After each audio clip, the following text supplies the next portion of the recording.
di HP-nya masing-masing agar proses pembelajarannya nanti tidak saling tumpang tindih suaranya. Oke, sudah ya. Ya, assalamualaikum warahmatullahi wabarakatuh. Jadi untuk pertemuan pada hari ini kita akan membahas tentang asuhan keperawatan jiwa pada pasien dengan resiko bunuh diri. Sebelum saya lanjutkan pada materi, perlu saya tekankan dan teman-teman sebaiknya melihat dan menghafal kata ini dengan baik, bahwa semua nyawa itu berharga. Jangan pernah menganggap sepele nyawa setiap orang. Nah, pertanyaan pertama, kenapa sih kita pada hari ini membahas tentang resiko bunuh diri? Jadi nanti ke depan kita akan belajar, saya akan menunjukkan beberapa data statistik yang menunjukkan bahwa resiko bunuh diri dan khususnya tindakan bunuh diri itu ternyata sudah banyak sekali yang terjadi, termasuk di Indonesia. Nah, bahkan kalau teman-teman sekarang searching di Google, terus mengetik kata kunci bunuh diri, itu yang muncul paling atas adalah cara bunuh diri paling cepat dan tidak menyakitkan. Artinya apa? Artinya banyak orang yang mencari kata kunci ini di Google. Lebih jauh bisa diartikan bahwa banyak orang yang mungkin punya pemikiran untuk melakukan bunuh diri. Nah, orang-orang yang ingin bunuh diri, orang-orang yang berpikir untuk melakukan tindakan bunuh diri, itu bisa digolongkan sebagai masalah diagnosa keperawatan jiwa yang disebut dengan resiko bunuh diri.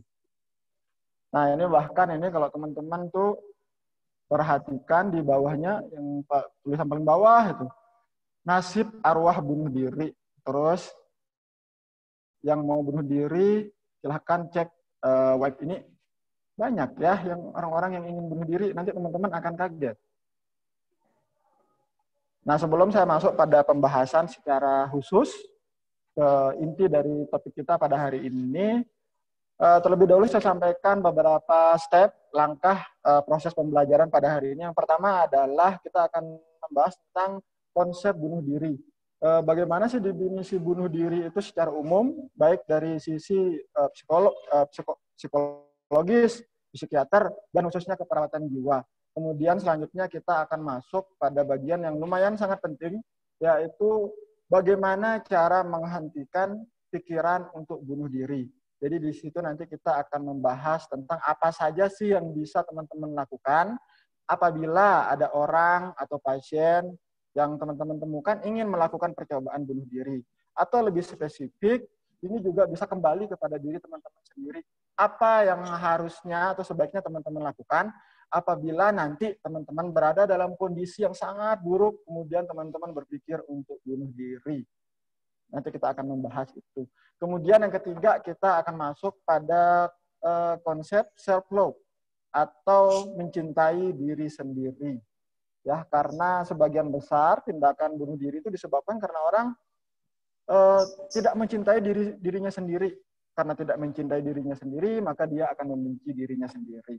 Kemudian yang terakhir, kita akan khusus membahas tentang resiko bunuh diri dalam perspektif gangguan jiwa. Atau nanti kita akan khusus membahas tentang asuhan keperawatan jiwa dengan resiko bunuh diri.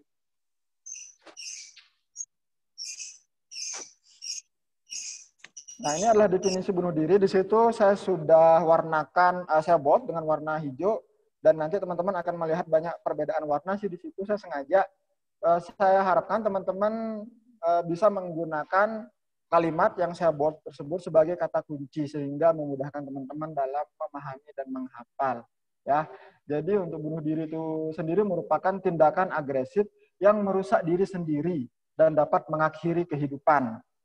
Ingat kata kuncinya, dapat mengakhiri kehidupan. Jadi kalau tindakan menyakiti dirinya sendiri tidak ditujukan untuk mengakhiri kehidupannya, maka itu tidak bisa disebut sebagai risiko bunuh diri, melainkan self-harm. Ya, nanti kategorinya akan berbeda.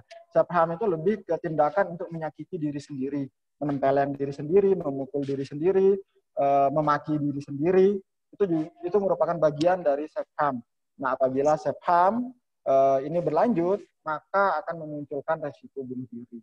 Jadi sebenarnya sih berhubungan, tetapi merupakan konsep yang berbeda. Nah, situasi gawat pada bunuh diri adalah saat ide bunuh diri timbul secara berulang tanpa rencana. Ini yang perlu saya tekankan kepada teman-teman, bahwa orang-orang yang ingin bunuh diri atau yang berapa kali melakukan percobaan bunuh diri itu sebenarnya hal yang mereka tidak inginkan. Tetapi yang terjadi adalah karena mereka mengalami gangguan psikologis, karena mereka mengalami gangguan struktur pada otak mereka, sehingga mereka tidak mampu mengendalikan diri sendiri gitu. Jadi nanti dalam persepsi mereka, mereka mendengar seperti ada yang mengatakan, ayolah bunuh diri, ayolah bunuh diri, ya minimal irislah tanganmu atau loncatlah. Nah itu hal-hal yang sebenarnya di luar kendali mereka. Nah ini yang perlu saya tekankan kepada teman-teman. Ya, jadi pada banyak kasus memang ada orang yang ingin orang yang melakukan percobaan bunuh diri dengan rencana ada, tapi sebagian besar justru tanpa rencana. Tiba-tiba saja gitu kepingin bunuh diri. Apa sih yang menyebabkan orang-orang sampai kepada titik itu? Nah, nanti kita akan bahas topiknya lebih mendetail. Nah, ini data-data statistik yang lumayan mengejutkan ya. Kalau di dunia itu setiap 40 detik terdapat satu orang yang meninggal karena bunuh diri. Ya, jadi setiap 40 detik ketika saya berbicara selama 40 detik ini, ada satu orang yang meninggal karena bunuh diri. Kemudian di sini adalah suicide atau bunuh diri itu merupakan penyebab kematian nomor 2 pada orang berusia 15 sampai 29 tahun. Dan ini adalah rentang usia teman-teman saat ini. Atau ada mungkin teman-teman yang usianya lebih di atas 30 tahun. Kalau ada berarti kita seumuran ya. Nah, jadi yang perlu saya sampaikan kepada teman-teman adalah bahwa risiko bunuh diri ini sangat sering terjadi dan lebih banyak terjadi pada orang dengan usia seperti teman-teman saat ini. Yang mana usia teman-teman saat ini yang mungkin kalau 15 tahun nggak ada ya, kecuali yang baby face gitu, 15 sampai 29 tahun. Katakanlah sekarang usia teman-teman adalah 22 sampai 23. Jadi teman-teman sangat beresiko. Jadi 800.000 orang meninggal dunia setiap tahunnya karena bunuh diri. Ini angka-angka statistik di dunia ya, belum di Indonesia. Nah, di Indonesia pun angkanya juga lumayan tinggi. Data terakhir itu pada tahun 2015 itu terdapat 812 orang yang meninggal karena bunuh diri. Oke, ini sudah meninggal ya. Artinya bukan hanya sampai pada percobaan dan sebagainya. Orang yang melakukan percobaan bunuh diri itu angkanya sangat banyak. Cuman untuk saat ini memang belum mendapatkan data pastinya gitu. Yang ada adalah data orang-orang yang berhasil melakukan percobaan bunuh diri. Kalau berhasil itu artinya sudah meninggal. Ya karena banyak sih orang-orang yang melakukan percobaan bunuh diri tetapi sering gagal. Gagalnya nanti ada banyak faktor. Nah, ini ada beberapa mitos dan fakta terkait tentang bunuh diri.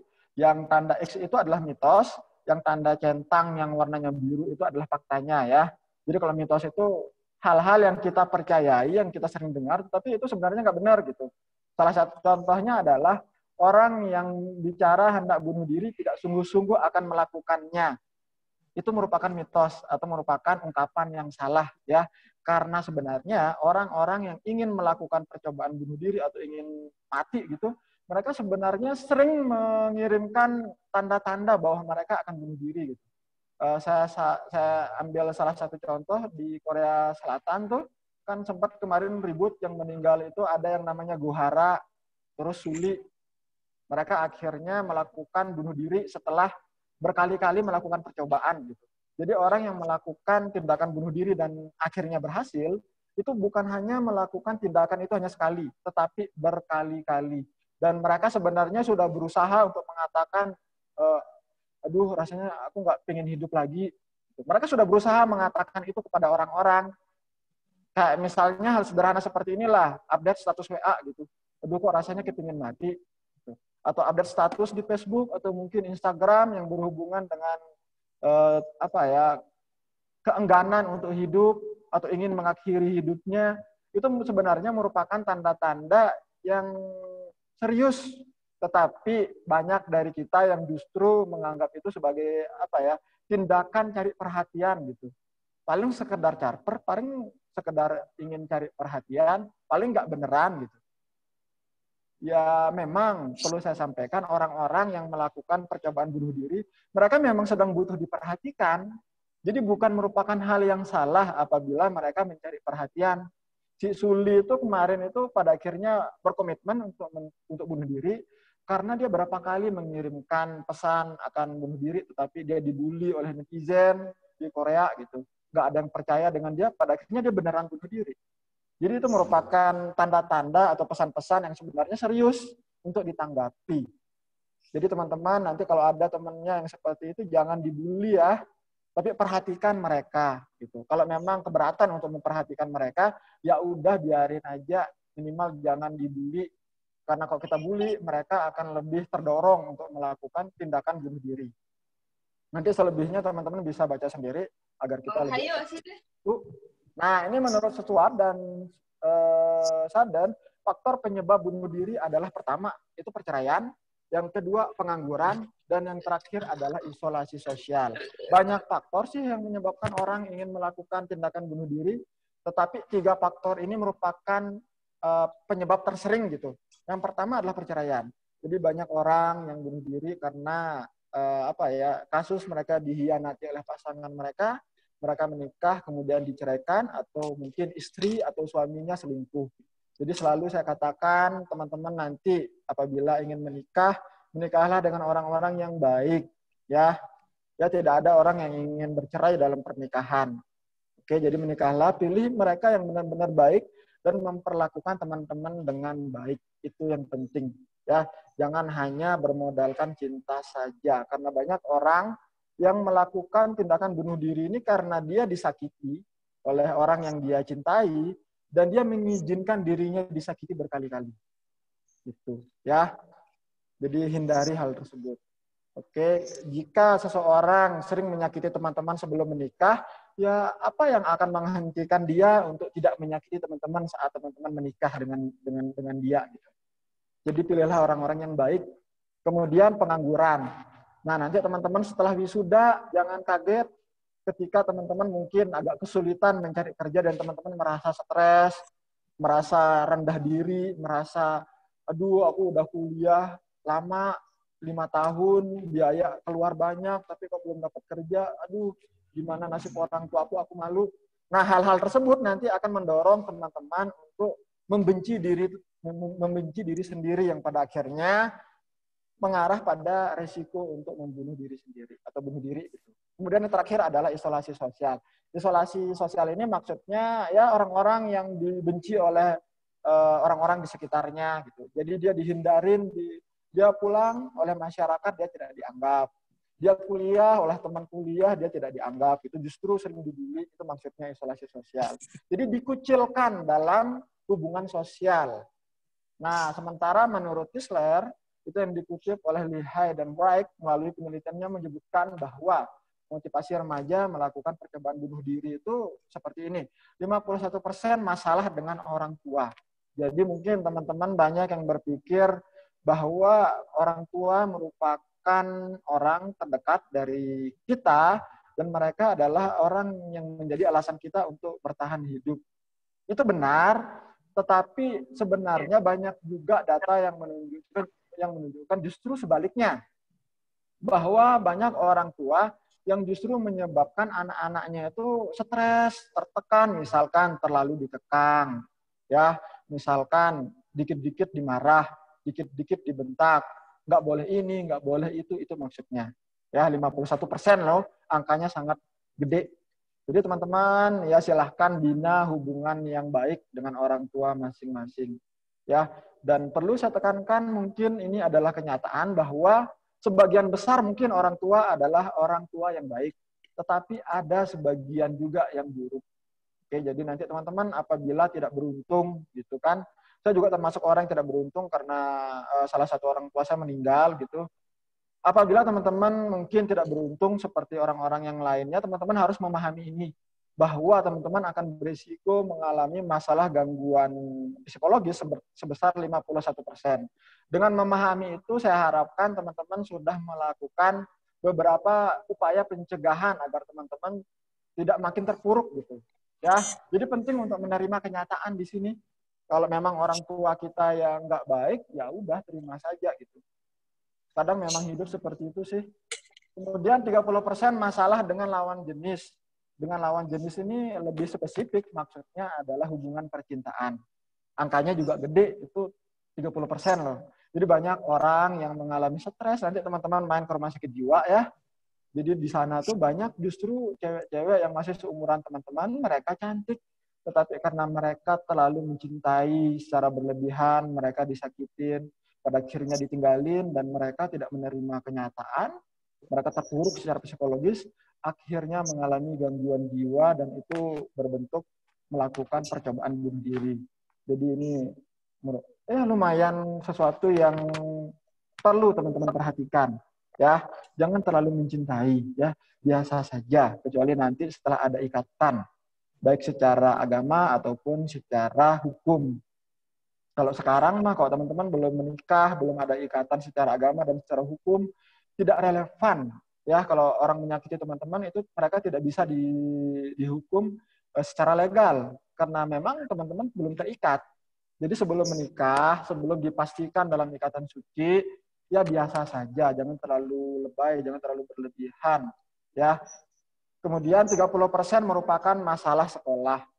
Masalah sekolah ini ada banyak sih, mungkin masalah biaya, mungkin masalah kesulitan dalam mengikuti pelajaran, atau mungkin pada banyak kasus misalkan nih teman-teman masuk jurusan keperawatan, yang mana sebenarnya bukan passionnya teman-teman di situ, tetapi mungkin ada paksaan dari orang tua, kan pokoknya kamu harus jadi perawat, pokoknya kamu harus jadi dokter, pokoknya kamu harus jadi A, B, dan sebagainya, sehingga teman-teman terpaksa untuk sekolah di jurusan yang sebenarnya teman-teman nggak suka gitu.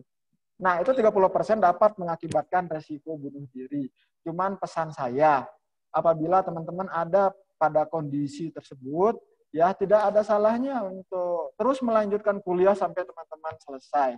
Karena hal yang paling membanggakan untuk mahasiswa kita gitu, saya juga pernah menjadi mahasiswa, adalah membuat orang tua kita hadir ketika kita wisuda dan mereka bangga pernah menyekolahkan atau mengkuliahkan kita.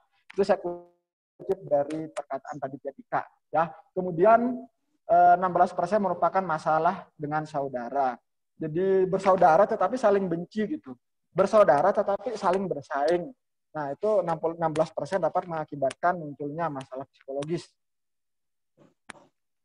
Nah, ini kita masuk pada intervensinya. Lalu bagaimana sih cara kita mencegah seseorang atau diri kita sendiri dari tindakan melakukan percobaan bunuh diri? Ya, yang pertama adalah curhat. Katakan atau sampaikan apa yang teman-teman rasakan kepada orang yang teman-teman memang percayai gitu. Nah, ini waktu kita lagi 10 menit, ya, jadi nanti silahkan teman-teman baca secara mandiri pada bagian ini. Nanti apabila ada hal yang teman-teman ingin sampaikan, kita akan masuk pada sesi diskusi. Nah, ini yang perlu saya sampaikan kepada teman-teman.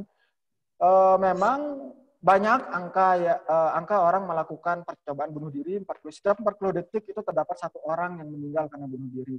Nah, sebenarnya dalam 40 detik kita juga bisa membantu mereka agar mereka tidak melakukan tindakan bunuh diri dengan mengatakan hal-hal yang pada PowerPoint ini teman-teman bisa lihat. Jadi pesan-pesan yang dapat teman-teman sampaikan dalam 40 detik kepada orang-orang yang ingin mengakhiri hidupnya. Yang pertama, teman-teman katakan seperti ini, it's okay not to be okay. Nggak apa-apa kalau saat ini kamu dalam keadaan nggak baik-baik saja. Nggak apa-apa. Itu maksudnya. Kemudian, remember that you are matter. Kamu itu sangat berarti. Kamu masih berarti gitu. Kalau dia mengatakan, nggak, saya nggak berarti kok. Katakan, kamu sangat berarti buat saya. Nah, kemudian teman-teman bisa mengatakan, you are not alone. Kamu nggak sendiri. Ada saya yang siap membantu kamu, yang mendampingi kamu apabila kamu butuh teman curhat, ada orang tua kamu, ada sahabat kamu, ada teman-teman kamu, jadi sampaikan itu, you are not alone.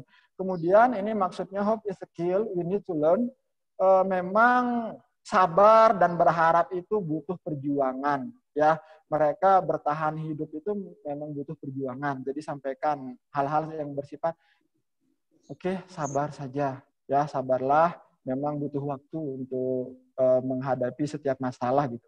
Kemudian yang terakhir, teman-teman bisa mengatakan it's okay to ask for help. Jadi banyak orang yang merasa apa ya, mereka itu ngerasa malu untuk meminta pertolongan. Karena kalau minta pertolongan mereka berpikir nanti orang mikirnya seperti apa ya. Apalagi misalkan ke psikolog, ke rumah sakit jiwa, ya mereka tidak jadi meminta pertolongan karena malu. Jadi yang harus teman-teman katakan adalah nggak apa-apa kalau kamu butuh bantuan. Ya, pada kasus misalkan teman-teman mendapatkan ada orang yang ingin melakukan percobaan bunuh diri dan teman-teman ada di situ, jangan sungkan untuk mengatakan kalau kamu memang malu ke psikolog, ke rumah sakit jiwa atau ke psikiater, ayo sama saya, biar saya yang dampingin, biar saya yang temanin gitu. Biasanya mereka akan merasa lebih nyaman gitu, nggak malu lagi. Nah, apabila pada kasus di mana teman-teman ngerasa aduh bingung gimana sih cara nolong mereka gitu, arahkan mereka kepada beberapa LSM yang berhubungan dengan LSM yang apa ya, yang menangani orang-orang yang ingin bunuh diri. Jadi di sini ini saya sudah tuliskan beberapa LSM. Bisa nanti ditelepon secara langsung atau di email gitu. Misalkan ada teman-teman atau ada orang yang teman-teman kenal ingin melakukan percobaan bunuh diri, ya sampaikan mereka untuk menghubungi nomor-nomor yang saya cantumkan di situ atau beberapa komunitas yang berhubungan dengan tindakan bunuh diri. Ya, jadi nanti teman-teman akan diarahkan. Ada namanya LSM jangan bunuh diri, ada yang namanya LSM Into the Like, dan itu biasanya free, gratis, ya. Nah, ini pertolongan pertama pada pikiran bunuh diri. Jadi, akui rasa sedih atau putus asa teman-teman kalau memang sedang dalam kondisi itu. Semakin kita menyangkal sesuatu, maka semakin kita akan jauh dari kenyataan. Ya, ini saya analogikan seperti ini. Semakin teman-teman berusaha melupakan seseorang, semakin teman-teman susah untuk melupakan mereka. Ya kan? Nah, jadi psikologis memang seperti itu sifatnya. Jadi akuilah kalau teman-teman lagi sedih, lagi putus asa, lagi stres, akui saja gitu. Nah, selebihnya nanti teman-teman bisa membacanya ya secara mandiri. Saya rasa saya sudah mencantumkannya dengan cukup jelas.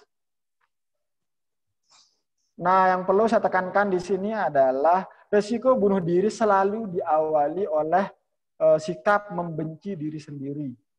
Jadi saya juga sering dulu melakukan hal yang seperti ini. Ketika saya gagal, saya mengatakan diri saya, aduh Toba, kamu kok gagal lagi, kamu kok bodoh, kamu kok kalah sama yang lain.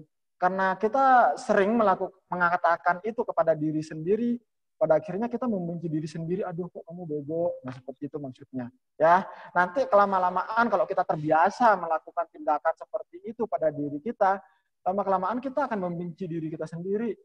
Dan lebih lanjut, itu membuat kita menyakiti diri sendiri gitu. Misalkan memukulkan tangan ke tembok, gitu. Atau mengatakan, aduh saya udah nggak pantas gitu, kayaknya saya nggak berharga deh. Nah, itu semuanya berisiko ke arah bunuh diri. Nah, ini sebenarnya ini merupakan pikiran-pikiran negatif yang membuat kita membenci diri sendiri. Ya, jadi ketika teman-teman misalkan ujian nih, teman-teman udah belajar tapi gagal, kita lebih sering mengatakan hal yang buruk pada diri sendiri. Seperti, aduh, kok kamu payah banget sih? Gitu. Kamu kok nggak bisa? Nah, itu semuanya mengarah pada tindakan membenci diri sendiri yang nanti bisa berlanjut kepada kebencian diri sendiri, kemudian melakukan percobaan bunuh diri.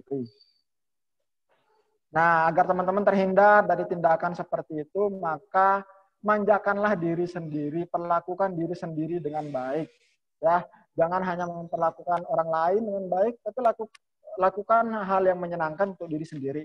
Dan jangan merasa tidak pantas untuk berbahagia. Karena setiap teman-teman itu layak untuk berbahagia. Jadi kalau teman-teman berada pada kondisi yang sulit, ini ada beberapa hal yang bisa teman-teman lakukan sehingga teman-teman ngerasa baikan. Yang pertama itu lihat hal-hal yang memanjakan matamu gitu. Yaitu ada foto Lee Min Ho. Kalau teman-teman suka Lee Min Ho, ya silakan lihat fotonya, mungkin teman-teman ngerasa baikan. Atau misalkan teman-teman lagi sedih nih, terus teman-teman melihat foto orang tua, lihat fotonya, mungkin teman-teman akan merasa lebih bersemangat. Itu maksudnya. Kemudian hirup aroma yang membuat teman-teman ngerasa baikan. Kalau saya sangat mencintai aroma kopi, dan ketika saya menghirup aroma kopi, saya ngerasa baikan. Itu bisa disebut sebagai aromaterapi gitu. Secara sederhana lah.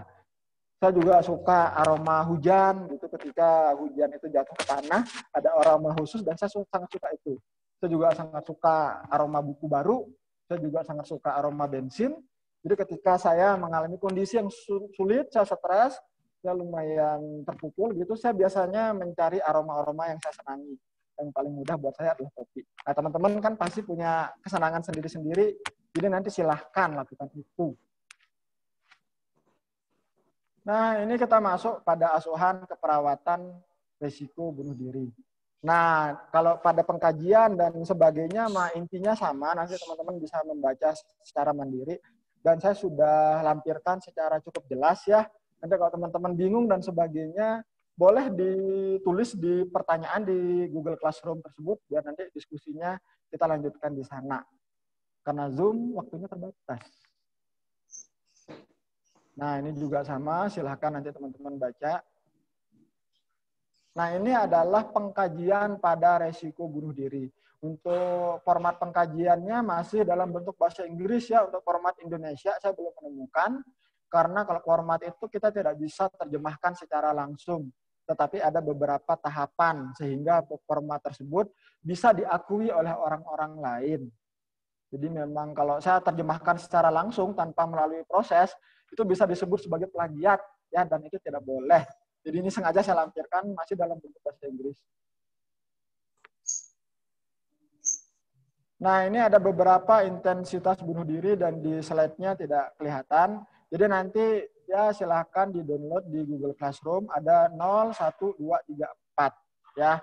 Jadi nanti ada skala di mana orang dikatakan sangat berisiko untuk melakukan percobaan bunuh diri. Oh, di sini ini udah ada ternyata. Ya. Tuh, ada 4. Jadi skor 4 itu artinya dia sudah sangat sering melakukan percobaan bunuh diri. Dan kalau kita tidak memberikan pertolongan dengan tepat dan cepat, maka kita hanya menunggu waktu sehingga pasiennya itu benar-benar meninggal karena bunuh diri. Ya. Jadi ada skor 0 sampai 4. Dari yang terkecil dari yang terendah sampai yang tertinggi. Pohon masalah, ingat pohon masalah pada keperawatan jiwa itu berbeda, pada keperawatan pada umumnya atau yang biasa dengan KMB itu berbeda, dengan maternitas berbeda, dengan anak berbeda. Ya, kalau pathway-nya, kalau yang lain itu kan tanahnya ke bawah, kalau jiwa itu tanahnya ke atas, gitu. Teman-teman bisa melihat. Nah, dan ini yang perlu saya jelaskan kepada